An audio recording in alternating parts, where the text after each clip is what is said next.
안녕하세요. 저는 오늘 여러분들과 처음 만나게 되는 조영헌이라고 합니다. 반갑습니다.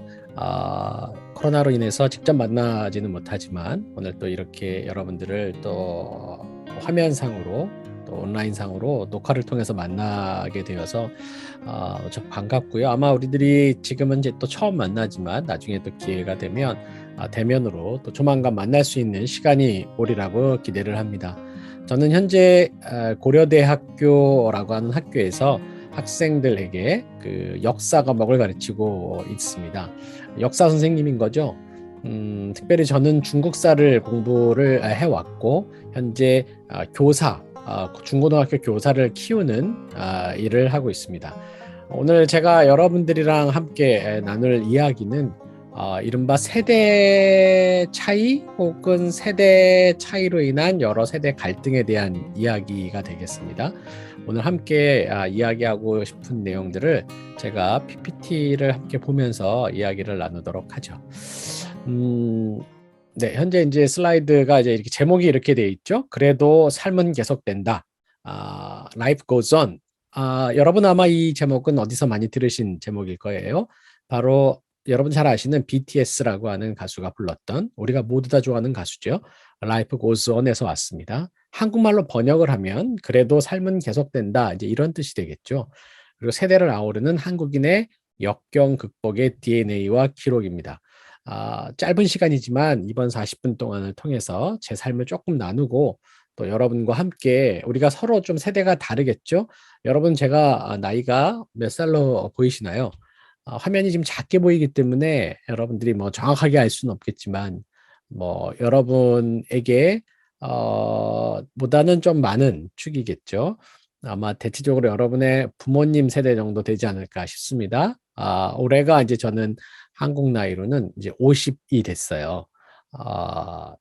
그 또 이제 이걸 가지고 오늘 이 세대 차이를 공감하는 오늘날의 여러 상황들을 가지고 쭉 이야기를 하는 목차를 보여드리는데 뭐 그렇게 중요한 목차들은 아니니까 어쨌든 여러분한테 40분 동안 짧은 시간이지만 제가 요즘에 고민하고 있는 한 가지 세대 차이와 관련된 이야기들을 좀 나누고 싶습니다. 아마 좀 여러분들 이미 너무 많이 들어서 좀 듣기 싫은 소리도 될지 모르겠지만 라떼는 말이야 이런 말이 있죠. 내가 옛날엔 이랬어 이럴 때 쓰는 말이고 그거를 좀 우스갯스럽게 라떼 is horse 해서 라떼는 말이야 라고 해서 옛날에 그랬던 때가 있었다라고 하는 거죠. 아마 이 강의를 들으시는 대부분은 이제 10대 혹은 뭐 20대도 있을지 모르겠지만 대부분 10대잖아요. 저도 10대였을 때가 있었고 나도 신세대였을 때가 있었다는 거죠. 지금 나타나는 이 사진에 나타나는 이 장면만 하더라도 이미 지금으로부터 한 근 10년 전 일입니다. 10년 전의 저의 모습이에요. 제가 봤을 때는 10년 전의 제 모습이니까 굉장히 젊어 보입니다. 여러분이 보기에는 별 차이가 아마 안 느껴지시겠지만 저에게 10년 전에 신문에 저희가 가족 신문을 가지고 세상을 바꾸는 시간, 세밭이라고 하는 곳에 나왔던 때가 있었습니다. 거기에 저희가 10대 때 혹은 저의 20대 때 화면이 있기 때문에 그 장면을 좀 처음부터 한 7분 20초까지 보여드리도록 하겠습니다. 먼저 이 화면을 좀 보시죠.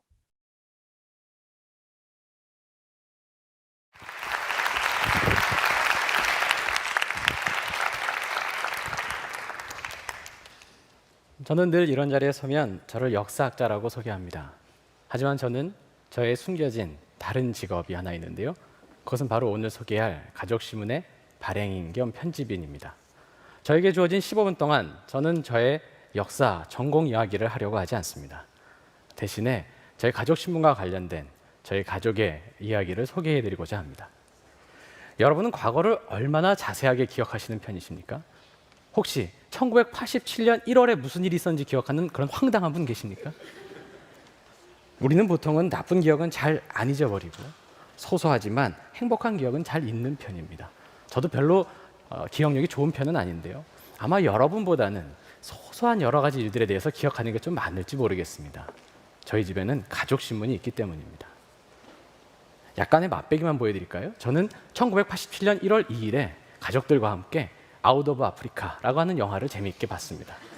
그리고 1월 7일에는 제가 있는 중학교의 교지 편집인으로 교지를 편집하고 편집 후기를 쓰느라고 아주 애를 먹었습니다. 뭐 이런 식입니다. 지난 28년 동안 저의 가족에 매달 있었던 일들은 소소하게 기록이 다 되어 있습니다. 바로 가족신문 때문이죠. 지금으로부터 28년 전, 그러니까 1984년 5월 25일 가족신문 창간호가 발행이 되었습니다. 그 이후에 지금까지 단 한 차례 빠짐도 없이 가족신문이 늘 나왔습니다. 10년 동안은 매달에 한 번, 그 다음부터는 격월간으로 계속 나왔던 것이죠. 여러분이 잘 믿지 않으시는 것 같아서 제가 실물을 보여드리도록 하겠습니다. 자, 이것이 바로 찢어지려고 하는데요. 바로 28년 전에 나왔던 가족신문 창간호입니다. 이 내용을 조금 더 자세하게 여러분들에게 보여드리기 위해서 이런 대형 작품을 하나 만들었습니다.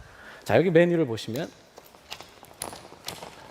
호수와 뭐 이런 것들이 적혀 있습니다. 그리고 그 아래쪽에 보시면 바로 가운데에 비둘기집이라고 하는 제호가 있고요. 그 왼쪽에는 가훈, 자강불식이라는 가훈이 있고, 오른쪽에는 발행 편집인, 다음에 주소, 전화번호 이런 것들이 있습니다. 그 다음에 이제 여기까지가 기본적인 신문의 포맷이고요. 이제 그 다음에 이제 커버 스토리인데, 커버 스토리를 보면 저희 아버님께서 비둘기집 창간을 축하하며라고 하는 그런 글을 써주셨습니다. 그리고 가운데를 보면 이 제법인데요. 앵글이라고 하는 제목의 이런 사진도 있습니다. 인물은 넘어가시기 바랍니다. 그리고 이 아래쪽에는 제가 직접 그렸던 4컷짜리 만화도 이렇게 포함이 되어 있습니다.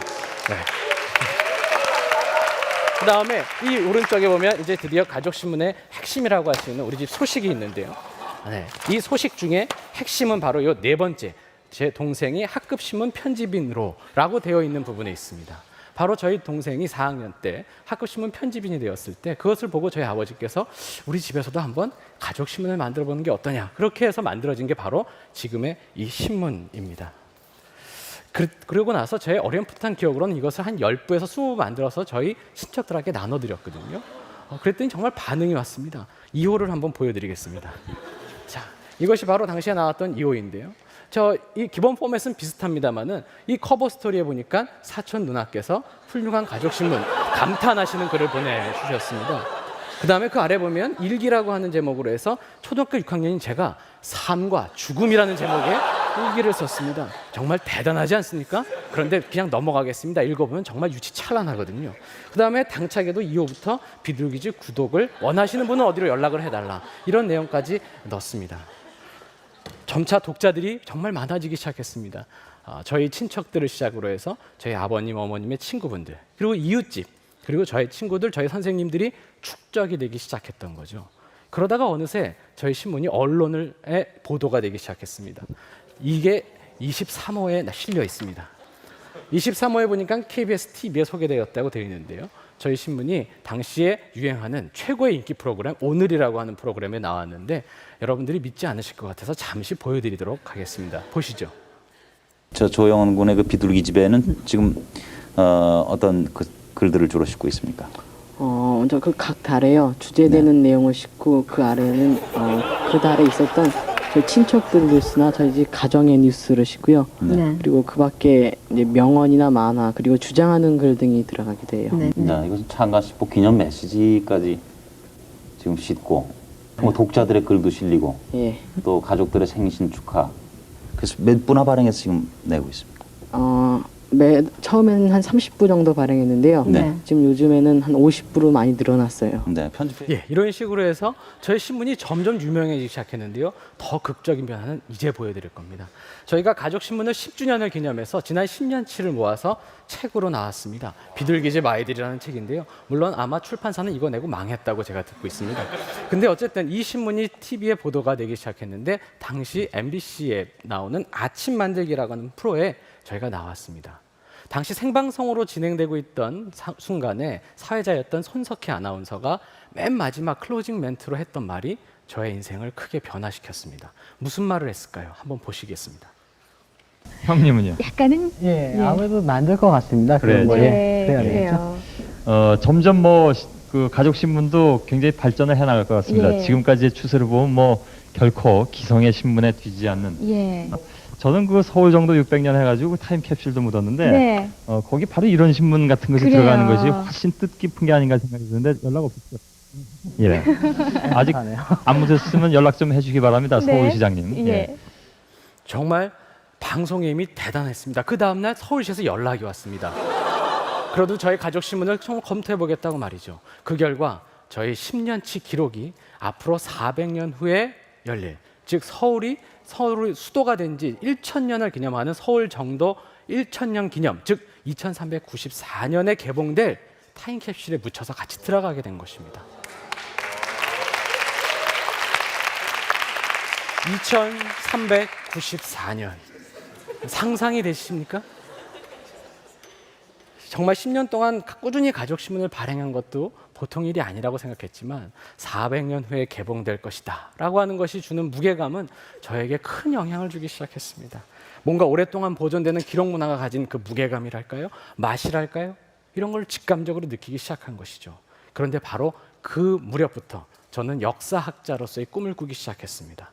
그리고 지금 저는 지금으로부터 400년 전 중국 사람들은 어떻게 살았는지, 그들의 족보와 그들의 기록을 찾아다니는 것을 업으로 하는 사람이 되었습니다. 이것이 그냥 기막힌 우연의 일치일까요? 네. 지금 여러분이 보신 것처럼 세상을 바꾸는 시간 15분에 나왔던 이제 저의 옛 모습들입니다. 제가 이런 사람, 저를 간단하게 좀 소개하고 싶어서 이 영상을 보여드리기도 했고, 우리가 참 시간이 참 빨리 지나간다 이런 걸 느끼게 됩니다. 저도 신입생들을 많이 만나는데, 이제 여러분도 나중에 대학에다 가겠죠. 대학에 갔을 때 신입생들을 만날 때 제가 참 세대 차이를 많이 느끼는 게 요즘은요, 대학교에 들어오는 1학년, 2학년 학생과 3학년, 4학년 학생 사이가 서로 세대 차이를 많이 느낀다고 합니다. 정말 이렇게까지 보통 10년, 20년 지나야 세대 차이, 옛날엔 한 30년 정도 돼야 세대 차이를 느꼈는데 요즘에는 한 2, 3년만 지나도 세대 차이를 느낀다라고 하는 거죠. 세대를 지칭하는 여러 용어들을 한번 보면 여러분의 아버님 세대, 저의 사실은 아버님 세대죠. 여러분의 아버님이 아니라 저의 아버님 혹은 저 삼촌 세대가 베이비 부머 세대라고 해서 1955년에서 63년 정도에 태어난 세대들이 있습니다. 대체적으로 한국전쟁이 막 끝나고 나서 태어난 세대로 한국의 고속 성장을 이끌었던 세대고요. 그 다음에 386 세대라는 말이 있어요. 여러분도 아마 들어보셨을 것도 같은데 1960년에서 69년 사이에 태어난 세대를 말하고요. 1990년대 후반에 만들어진 말인데 그 당시에 30대 사람, 그리고 대학에는 1980년대 들어왔던 학번, 그리고 60년대생을 지칭하는 것입니다. 오늘날에는 586 세대라고도 불리죠. 그 다음이 X세대가 있었어요. 제가 바로 X세대입니다. 제가 72년에 태어났거든요. 1970년에서 80년 사이에 태어난 세대입니다. 이들이 산업화 이후에 태어났고 좀 풍요로운, 이전 시대에 비해서는 다소 풍요로운 어린 시절을 보내면서 해외여행 자유화의 경험을 가지고 해외 경험이 많고 이제 막 대학에 들어가면서 PC, 컴퓨터에 익숙해진 시대입니다. 그 다음, 저의 다음 세대가 Y세대라고 하고요. 밀레니엄 세대라고 합니다. 2000년까지 태어난 세대죠. 그리고 이제 아마 여러분들이 해당할 것 같은데 2000년 이후에 태어난 세대들을 Z세대 혹은 밀레니엄 키드라고 하는데 아마 이런 거를 PC보다는 여러분도 그렇지만 스마트폰, 태블릿에 더 익숙한 세대들이고 연예인도 좋아하지만 유튜버, 그 영향력이 더 많은 세대들을 보통 이렇게 얘기해서 아마 MZ세대, MZ세대라고 하는 이 세대를 또 일컬어서 굉장히 중요하게 얘기들을 해요. 문제는 제가 얘기하고 싶은 거는 세대가 당연히 다른데 세대 간에 혐오하는 표현들이 많아지고 있어요. 나이가 다르다는 거에 지나지 않고 서로에 대해서 좀 불신, 믿지 않고 또 서로 좀 깔보는 말투가 엄청 많아지는 거죠. 옛날에는 이런 게 있었어요.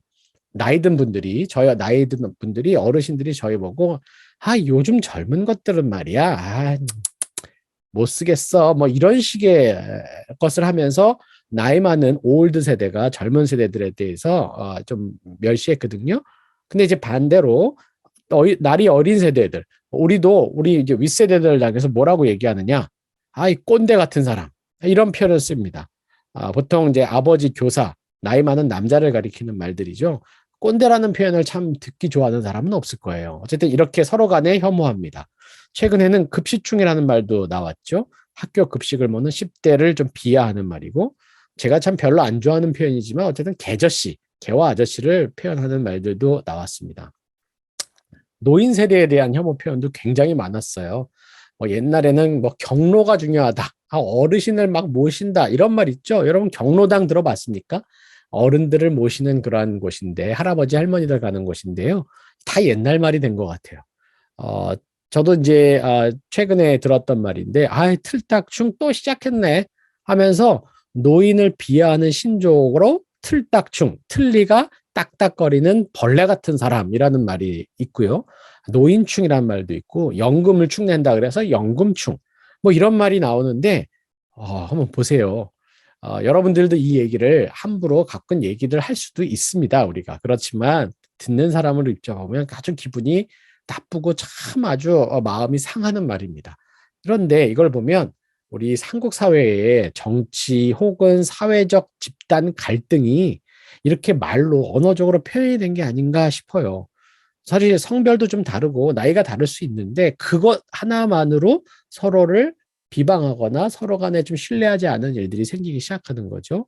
그런데요, 재미있는 건 예전에는 나이 많은 사람이 나이 어린 사람을 좀 누르는 얘기가 많았는데 어느 날부터 나이가 어린 세대가 나이 많은 세대를 더 경멸하고 좀 이렇게 말로써 공격하는 일들이 많아지기 시작했습니다. 자, 이런 세대 갈등, 세대의 차이, 이 문제가 새로운 지금의 문제일까요? 자, 제가 역사학자라고 그랬잖아요. 제가 역사를 공부하는 역사학자로서 제가 보는 시각은 이렇습니다.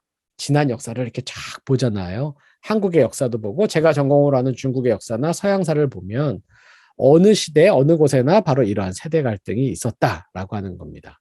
제가 한 몇 가지만 예를 들어볼게요. 자, 유럽의 경우에도 1968년에 대학생들을 일컬어서 그 이전과 이후가 많이 바뀌었다고 합니다. 1968년에 무슨 일이 있었느냐? 바로 유럽에서 기성 질서에 대한 저항에 대한 마음을 가지고 이 이전의 세대를 뒤집어 엎자라고 하는 새로운 세대가 등장했습니다. 그 세대를 일컬어서 68혁명을 이끌었던 68세대라고 합니다. 그 당시에 대학생들을 얘기하는데 이른바 전체성, 권위주의, 타도 하면서 막 그런 거를 갖다가 도전하면서 사회에 우리의 소외된 삶을 귀 기울여 들어야 된다라고 하는 거를 했던 것이고요. 그 당시에 그 어른 문화를 꼰대 문화라고 비판하면서 나섰던 68세대가 대표적인 반권위주의 운동을 막 펼치면서 히피 운동이라고 하는 운동을 펼쳤는데요. 머리를 막 길게 장발을 하고 담배, 술 마시면서 약간 마약도 즐기고 하면서 자유분방하게 자신의 욕구와 욕망을 분출하는 그런 흐름들이 68년 유럽에서 있었고 사실 이것이 그 이후에 한국 사회에는 없었지만 이제 점차적으로 80년대, 90년대 들어오면서 한국 사회에도 많아지고 또 여러분들도 일부 그런 경험들을 많이 했을 거라고 생각하고 저도 사실 이런 문화를 조금 동경하면서 따라가기도 했습니다. 자, 한국의 역사를 좀 볼까요? 한국에도 여러분 조선시대 들어보셨죠? 우리 조선시대를 열었던 그 지도자들을 뭐라고 불렀냐면 신진사대부다 이렇게 불러요. 아마 여러분 국사 시간에 들어보긴 했을 겁니다. 신진사대부. 자, 여기서 신진은 새롭게 들어왔다라고 하는 말이에요. 이 말은 달리 말하면 반대말이 있겠죠. 신진의 반대말이 뭐냐면 구식사대부라는 거죠. 즉 신진사대부와 구식사대부가 있었고요. 당시에 신진사대부들이 믿었던 그 이념이 뭐였냐면 생각이 뭐였냐면 유교 중에 하나인 주자학을 나름대로 자기들이 새로운 사상이다. 주자학으로 우리는 세상을 뒤집어야 돼. 세상을 완전히 새롭게 만들어야 돼.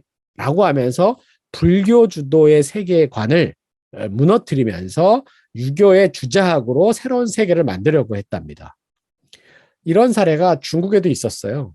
중국에는 조금 더 이전에 송나라 시대로 가는데요. 우리나라로 따지면 고려시대에 해당하는 시기에 10세기, 11세기에 구법당과 신법당이 서로 싸웠어요. 여기서 구법당이 구가 옛구자라고 해서 옛날이라고 하는 거죠. 옛날 법을 따르는 사람들이고 신법당의 신은 우리 신라면 할 때 신이 아니고요. 매울 신자가 아니라 새로울 신자라서 신법당입니다. 새로운 법이죠. 그래서 구법, 옛날의 법과 신법당이 서로 싸웠어요. 여기서도 이제 신법당은 나는 새로운 세대다. 라고 생각했고 구법당은 늙은 세대다 이렇게 생각을 했던 거죠. 하나만 더 예를 들어볼게요. 중국에 1919년에 아주 큰 운동이 벌어졌어요. 여러분 1919년에 혹시 한국에 무슨 일이 있었는지 아는 분 계세요? 있군요. 3.1운동이 있었죠. 일본의 제국주의 침략을 받으면서 식민지로 있던 우리나라가 일본의 제국주의 물러가라 라고 하면서 유관순 누나를 비롯한 많은 종교 지도, 사회 지도자들이 모여서 3.1운동을 펼칠 때 바로 그 1919년 3월 1일에서 2달하고 3일이 지난 때에 중국에서는 오사운동이 벌어졌어요. 이 오사운동은 그 당시에 옛 사상, 옛 습관들을 무너뜨리고 새로운 문화를 만들자라고 하는 이른바 새로운 문화, 즉 신문화 운동이었어요. 당시엔 모든 것 앞에 이렇게 신자가 들어갔답니다. 신. 그래서 그때 두 가지를 펼쳤는데 하나는 신사상, 새로운 사상이에요. 또 하나는 신문화, 새로운 문화운동을 펼쳤어요. 그 당시에 새로운 사상이 뭐냐면요. 지금부터 100년 전이잖아요. 생각을 한번 해보세요. 그 당시에 새로운 사상은 중국의 전통적인 올드한 가족제도, 특별히 유교 사상에 기반한 가족제도에 억압당하는 개인을 해방하자. 여성을 해방하자라고 하면서 여성을 높이기 시작했고 인권을 높이기 시작한 운동이었어요. 자, 두 번째, 신문화 운동은 뭐냐? 바로 새로운 문화인데 옛날 문화가 있어요. 그 옛날 문화의 핵심은 유교였어요. 유교입니다. 유교. 공자님 가라사대라고 얘기하는 맹자님 가라사대는 유교입니다. 거기에 유교와 전통이 그동안 오랫동안 중국을 지배했는데 이제 새로운 중국을 만들자라고 하면서 내세웠던 사상이 두 가지가 있었습니다. 하나가 민주주의, 또 하나가 과학이었어요. 그래서 이때 당시에 신문을 보면 두 가지 인물이 많이 나왔는데 하나가 덕씨라고 하는 이름과 하나가 새씨라는 이름이 나왔다고 해요.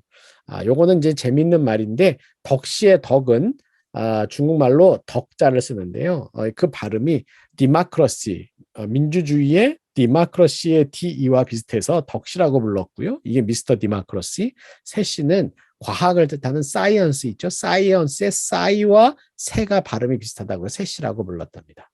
자, 어쨌든 이렇게 세대 갈등이 다 있습니다. 그럼 이 세대 갈등을 우리는 어떻게 극복해야 될까요? 저는 여러분한테 세 가지를 얘기하고 싶습니다. 자, 첫 번째, 이거 기억하십시오. 여러분도 언젠가는 늙어요. 여러분 지금 10대죠, 대부분. 여러분도 언젠가는 저처럼 되고요. 저도 언젠가는 늙습니다. 자, 이거를 제가 이야기하는 것보다 제가 정말 존경하는 선생님 이야기를 한번 들려드리고 싶어요. 바로 이어령 선생님입니다. 이어령 교수님은 여러분은 아마 잘 모르시겠지만 아마 응답하라 1988을 보신 분들은 기억하실지 모르겠습니다.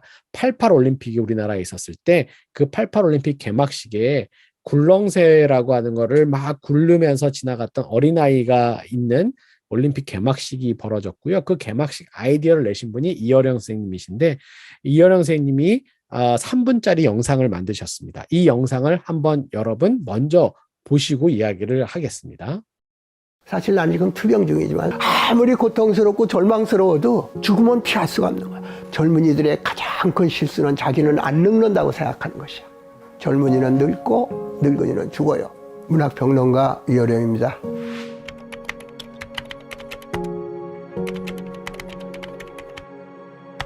남들이 볼 때는 당신 직업이 12개나 되더라고. 교수의, 장관, 행정직의, 언론인의 안 해본 것이 없잖아요. 이렇게 말하는 사람들이 있는데 사실상 내 인생은 굉장히 좁게 산 셈이에요. 나는 어렸을 때부터 글 쓰고 읽고 사색하고 뭐 이런 것만이 삶의 가장 지고한 것이라고 생각했기 때문에 다른 길이 나한테는 없었어요. 참 후회스러운 것이 많은 꿈들이 있었으면 지금 내가 다른 또 가능성이 있었을 텐데 그런 꿈을 내가 갖지 못하고 글 쓰는 것만 하겠다. 위대한 작가가 돼야 되겠다. 그랬기 때문에 다른 일에 대해서는 무관심하게 살아왔던 게 지금 생각해보면 나처럼 살아온 길이 한 번밖에 없는 내 생명을 정말 값어치 있게 살았다고 볼 수 있을까? 이런 생각을 해보는 거죠. 천재 아닌 사람이 어디 있어? 모든 사람은 천재로 태어났고 그 사람만이 할 수 있는 일이 있는 거예요. 그런데 그 천재성을 이 세상을 살다 보면 남들이 덮어버려. 학교 들어가면 학교 선생님이 덮어주고 직장에 나오면 직장 상사들이 덮어주고 자기 천재를 전부 가리는 거예요. 그래서 내가 늘 하는 얘기가 360명이 뛰는 방향을 쫓아서 경주를 하면은 아무리 잘 떠도 1등부터 360등까지 있을 거야. 근데 남들 뛴다고 뛰는 것이 아니라 내가 뛰고 싶은 방향으로 각자가 뛰면은 360명이 다 1등 할 수가 있어. 베스트 원 돼서 하지 마라. 온리 원. 하나밖에 없는 사람이 되라. 자기는 하나밖에 없는데 왜 남과 똑같이 살아? 왜 남의 인생, 남의 생각을 쫓아가냐고. 사람들 와 몰리는 길에 내가 가고 싶은 길이 아니야. 그랬을 때 대담하게 내가 정말 가고 싶은 길은 쓰러져 죽더라도 내가 요구하는 삶을 위해서 그것을 가려는 거예요. 자기 삶은 자기 것이기 때문에 남이 어떻게 할 수가 없어. 그거 늙어서 그거 깨달으면 큰일 나. 사실 난 지금 투병중이지만 아무리 고통스럽고 절망스러워도 죽으면 피할 수가 없는. 젊은이들의 가장 큰 실수는 자기는 안 늙는다고 생각하는 것이에요. 젊은이는 늙고 늙은이는 죽어요. 그러니까 내일 산다고 생각하지 말고 오늘 이 순간의 현실을 잡으라는 거죠. 마치 사형수가 하루를 살 때 내일이 없다고 생각할 때 그 하루가 얼마나 농밀하겠어요. 젊음을 제대로 살아보지 못한 사람은 아이고 살아봤자 뭐 내일도 똑같고 모레도 똑같은 거 아이고 죽자 그럴는지도 몰라. 지금 젊음을 열심히 살아야 늙을 줄도 알고 열심히 늙음을 살아야 죽음의 의미도 안다는 거지. 그건 말로들 그렇게 하는 거지. 아니야 내 자신이 그렇게 살았다고. 내 자신이.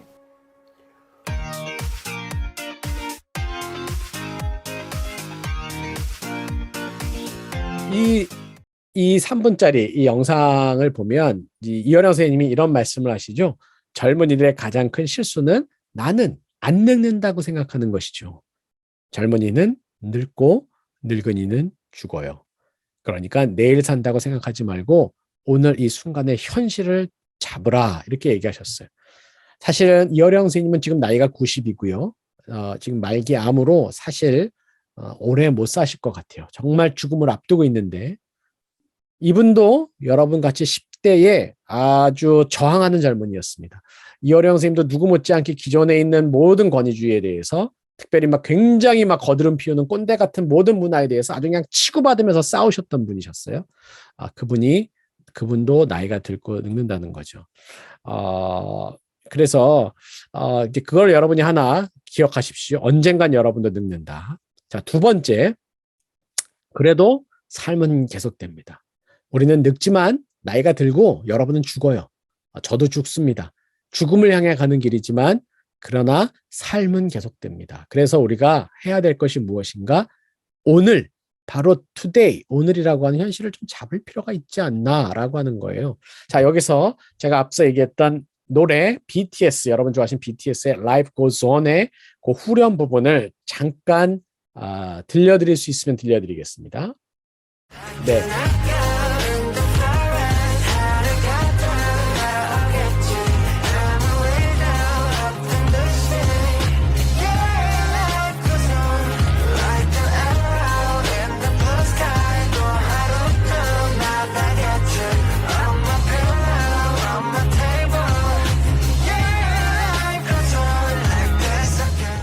네.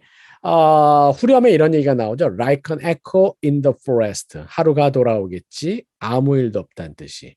Yeah, life goes on. 그래도 삶은 계속된다네. Like an arrow in the blue sky. 푸른 하늘에 날아가는 화살들처럼 말이야. 또 하루 더 날아가지. Oh my pillow on my table. 나의 테이블 위에 있는 이불처럼 Yeah, life goes on like this again. 삶은 그래도 계속된다네. 지금처럼 말이야. 라고 하는 노래인데요. 이 BTS가 사실은 온 인류가 이 코로나 바이러스로 고통받고 있는 거를 위로하기 위해서 낸 노래고 이게 빌보드 차트 1위까지 올라갔는데 이렇게 2021년 무렵에 2020년, 21년 무렵에 큰 영향을 미쳤던 이런 역경을 딛고 일어나는 한국의 노래와 같은 것이 딱 400년 전에 있었어요. 그게 바로 뭐냐면 당시에 400년 전에 한국은 코로나보다 더 큰 위기에 봉착했는데 임진왜란이라고 하는 전쟁이었습니다. 일본의 도요토미 히데요시가 중국을 치겠다, 공격하겠다라고 하면서 조선 반도를 침략한 것이죠. 자, 그때에 한 양반 오희문이라는 사람이 쓴 일기가 있습니다. 쇠미록이라는 일기예요. 아주 평범한 양반 가정이 쓴 일기입니다. 지금 그림에 나오는 것 같은 일기인데요. 아마 여러분 이순신 장군 아시죠? 다 이순신 장군 알 겁니다. 이순신 장군이 남겼던 중요한 책이 있는데 임진왜란 시기에 증후에 썼던 일기, 난중일기입니다. 또 유성룡이 썼던 징비록도 있는데 그런 것과 달리 이 오이문의 세미록이라는 책을 보면 주제가 딱 이거예요. 그래도 삶은 계속된다. 바로 BTS의 노래 제목 Life Goes On과 똑같은 주제인 그래도 삶은 계속된다라고 하는 주제 내용을 담고 있습니다. 전쟁이 8년이 넘게 진행이 되면서 9년 동안의 여정 동안 매일매일 일기를 쓰면서 하루하루의 삶들의 일들을 적었습니다. 오늘은 뭘 먹었나, 몇 끼를 먹었나, 어떤 상처를 받았나 이런 얘기들을 다 쓰면서 피난을 다니면서 했던 일들을 많이 썼는데요. 거기서 주는 교훈이 하나 있습니다. 바로 뭐냐면 내가 비록 언제 어떻게 죽을지 모르지만 오늘이라고 하는 현실을 잡고 최선을 다해서 살았던 거죠. 이걸 영어로 표현하면 seize the day, 오늘을 잡아라 라고 하는 말이 됩니다. 그 seize the day라고 하는 말을 조금 다른 말로 라틴어에서 뭐라고 표현하냐면 carpe diem이라고 표현을 해요. 이거 원래의 뜻은요. 영어에서 원래의 뜻은 지금 당장 그 자리에서 일어나서 최선을 다하라 이런 뜻입니다. Take today and make it the best. 오늘을 잡고 오늘 최선을 다해라. 자, 옛날에 수많은 일들이 있었던 거 그런 거 생각하지 말고 오늘 최선을 다하라는 거죠. Live each moment as if it is your last. 지금 이 순간, 각각의 순간이 너의 마지막인 것처럼 생각하고 살아라. 최선을 다해라 라고 하는 것이죠. 저도 이 구절을 굉장히 많이 생각합니다. 오늘의 일들이 잘 풀리지 않을 때, 여러 가지 고민이 많을 때, 지난날의 나의 모습들이나 나를 바라봤던 많은 사람들의 시선을 다 잊어버리고, 지금 바로 여 순간에 최선을 다하는 거죠. 지금 저에게는 여러분을 직접 만나지는 못하지만, 여러분 앞에서 강의를 하고 있는 지금 저의 이 모습에 최선을 다하는 겁니다. 제가 목소리가 조금 갈라지고 목이 아프더라도 여러분 앞에 제가 알고 있는 얘기들을 한번 다 해보려고 하는 거예요. 왜? 저는 내일 죽을 수도 있고 10달 후에 죽을 수도 있지만 그러나 나에게 지금 주어진 건 여러분을 만나는 이 순간을 나는 즐기면서 최선을 다하겠다는 거죠. 전쟁통에도 그 오미원이라는 사람은 오늘을 최선을 다한다는 의미에서 일기를 썼고요. BTS는 오늘 최선을 다하자는 의미에서 Life Goes On을 썼습니다. 이런 것들이 역경의 시기마다 나타나는 한국인들 가운데 있는 일종의 뭐랄까요, 역경을 막 이렇게 이겨내는 그러한 마음속에 있는 DNA가 아닐까 이런 생각이 듭니다. 그런데 여기서 한 가지 이런 분들이 내가 극복하고 오늘을 살아나가는 한 가지 방법으로 선택했던 방식이 있어요. 바로 기록하기 시작한다는 겁니다. 글을 썼다는 거예요. 글로 기록을 남겼습니다. 자, 아까 임진왜란 때 이순신의 난중일기도 그랬고요. 6.25가 벌어졌을 때 어떤 역사가는 역사 앞에서라는 글을 썼고요. 또 광주 민주화운동 때에도 5.18 민주화운동 기록물들이 남아서 지금 세계문화유산이 됐고, 혹시 여러분 안내일기라고 하는 거 들어보셨습니까? 2차 세계대전 때 그 나치의 박해 속에서 은신했던 유대인 안네 프랑크가, 어린 프랑크가 일기를 썼죠. 이 기록도 세계 기록문화유산에 등재가 됐고, 저도 어릴 때 안내 일기를 읽으면서 감명을 받아서 일기를 썼던 기억이 납니다. 자, 그래서 세 번째로 여러분에게 제시해주고 싶은 것은 뭐냐면 가족신문을 통해서 소통, 글쓰기를 통해서 우리가 소통하는 것을 연습해보자 라고 하는 겁니다. 자, 여러분 가족이 있죠. 아마 부모님이랑 관계가 좋은 분도 계시겠지만 또 어려운 관계를 가진 분들도 계실 것 같아요. 그러나 자, 여러분 주변에 있는 누군가와 저에게는 가족신문이 있지만 여러분이 만약 가족이 아니더라도 여러분이 있는 주변에 있는 친구들과 여러분 선후배와 혹은 여러분이 가까이 있는 누군가와 함께 글을 쓰는 소통의 신문을 만들어 볼 필요가 있다는 거예요.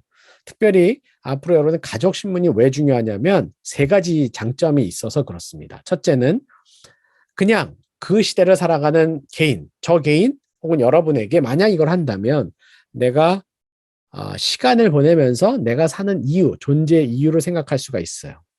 두 번째는요. 지금 사는 사람들이나 내 후손들에게는 내가 도대체 누군가, 나라는 사람이 누군가라고 하는 것을 글을 통해서 그 글을 읽는 사람들의 독자를 통해서 이런 것들이 확인이 됩니다. 그리고 세 번째는 더 놀라운 일인데요. 이게 쌓이고 쌓이잖아요. 그러면 여러분의 후손들에게는, 여러분의 후배들에게는 이게 하나의 역사적 자료가 됩니다. 이런 장점들이 있어요. 그래서 제가 저희 가족신문을 한번 소개해 드리면, 저희 가족신문이 1984년부터 만들어지기 시작했다 그랬잖아요. 제가 초등학교 6학년 때부터거든요. 현재까지 어쨌든 띄엄띄엄이지만 만들고 있는데, 이게 타임캡슐에 들어갔고, 서울의 타임캡슐에 들어가서 서울이 수도가 된 지 딱 1000년이 되는 기념되는 2394년, 여러분 정말 상생이 안 되는 그 2394년이 이게 열린다는 거죠. 거기에 우리 할아버지를 기억하고 또 정체성이 확인되는 우리 가족에 대한 일들이, 그냥 여기 제일 오른쪽에 있는 사람이 저고요. 그 다음에 이 신문을 같이 들고 있는 사람이 저희 아버지고, 이쪽에 따로 사진이 하나 있는 게 저희 할아버지의 모습입니다. 우리가 이렇게 연결되고 있다는 것을 느끼는 거죠. 그런데요, 지금 당장 가족신문 만들기 어렵잖아요. 그래서 저는 한 가지만 더 얘기하는데, 일기를 쓰세요. 아까 안내 일기처럼, 오희문의 세미록처럼 일기를 쓰세요. 저도 어릴 때부터 일기를 많이 써왔지만 지금까지 쓰는 일기가 있는데, 그게 1997년부터 시작해서 현재까지 A4 용지로 1300매가량 되는 일기가 있어요. 벌써 이제 몇 년이 됐습니까? 97년부터니까 7년, 20년이 넘었네요. 20년이 넘도록 제가 스피리추얼 다이어리, 영성 일기다라고 하는 일기를 쓰는데, 여기에 제가 오늘 하루하루 있었던 일들을 기록을 합니다. 저도 오늘 여러분이랑 이렇게 얘기한 거, 여러분이랑 이렇게 온라인으로 만난 거를 제 스피리추얼 다이어리라고 하는 제 일기장에 작지만 한 줄 적어 놓으려고 합니다. 여기에는 제가 매일매일 있었던 일, 제가 성경책에서 보았던 이야기들, 반짝반짝 떠오르는 아이디어, 내 삶에 대한 여러 가지 생각들, 때로는 고통, 힘든 거, 거기에는 사실 욕도 들어가 있어요. 나를 괴롭혔던 사람을 막 씁니다. 내가 억울하잖아요. 내가 억울하다고 기록을 남기는 겁니다. 나중에 여러분을 괴롭혔던 사람들을 기록을 하시고, 여러분들을 힘들게 했던 사람들을 기록하면서 여러분들의 마음을 솔직하게 담아보세요. 분명히 이것이 몇 년 안 가서 굉장히 중요한 역사적 자료가 되어서 누군가가 그걸 보고 여러분들의 억울함들을 펼쳐줄 겁니다. 자, 이제 마지막 이야기를 하겠습니다. 자, 이 나이가 세대별로 다르면서 가치관이나 특성은 당연히 다를 수가 있고, 이것은 제가 앞서 얘기한 것처럼 우리의 역사 속에서 대단히 자연스러운 현상이에요. 즉, 옳고 그름의 문제가 아니다라고 하는 거예요. 나이가 많은 사람이 생각하는 방식과 젊은 사람이 생각하는 방식이 다를 때 그것은 자연스러운 것이지 뭔가 틀린 문제가 아니라는 거죠. 사회적으로 계속 우리들은 바뀌어갑니다. 여러분들이 지금 생각하는 게 젊고 맞는 것 같죠. 맞아요. 그게 맞습니다만은 이제 여러분도 나이가 들고 젊은이도 늙고 할 때 또 다른 여러분보다 젊은 세대, 지금 태어나는 사람들은 여러분들을 향해서 왜 이게 꼰대 같아? 라고 생각할 수도 있어요. 그러나 그것은 진짜 꼰대가 아니라 그냥 다른 거예요. 틀린 게 아니라 다른 거라는 거죠. 문제는 지금 너무 속도가 빨라지면서 그것을 따라잡기가 어렵고 막 서로 간에 비방만 많이 하고 있는 거죠. 이게 이제 한국 사회가요, 너무 이 압축되어 있는, 꽉 완전히 압축되어 있는 너무 빠른 사회적인 변화, 근대화 속에서 다양한 세대와 다양한 가치관이 공존하고 있기 때문에 그런 것 같아요. 자, 이걸 극복하는 건 제가 앞서 한 얘기랑 동일합니다. 첫 번째, 책을 많이 읽는, 다양한 지역과 다양한 시대를 이해하는 역사책을 좀 읽을 필요가 있어요. 제가 역사가로서 이야기를 많이 했던 이유는, 지금 내가 보는 여기만 보면 이게 굉장히 큰 문제 같지만요. 미국 사람이 쓴 이걸 보면서, 일본 사람이 뭘 보면서 당신도 그런 고민을 하고 있었군요.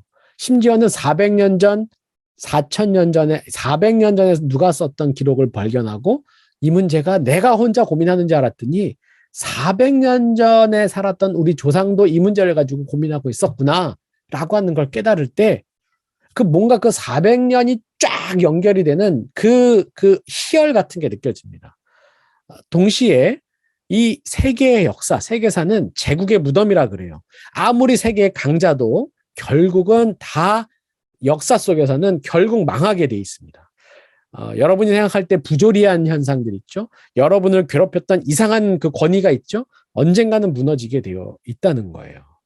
자, 두 번째는 글쓰기를 연습하는 거예요. 자기만의 글을 쓰는 거죠. 가족신문 혹은 일기를 제가 말씀을 드렸는데요. 글을 쓰세요. 분명히 글을 쓰다 보면 내가 누군가, 우리가 누구지? 라는 것을 자연스럽게 알게 됩니다.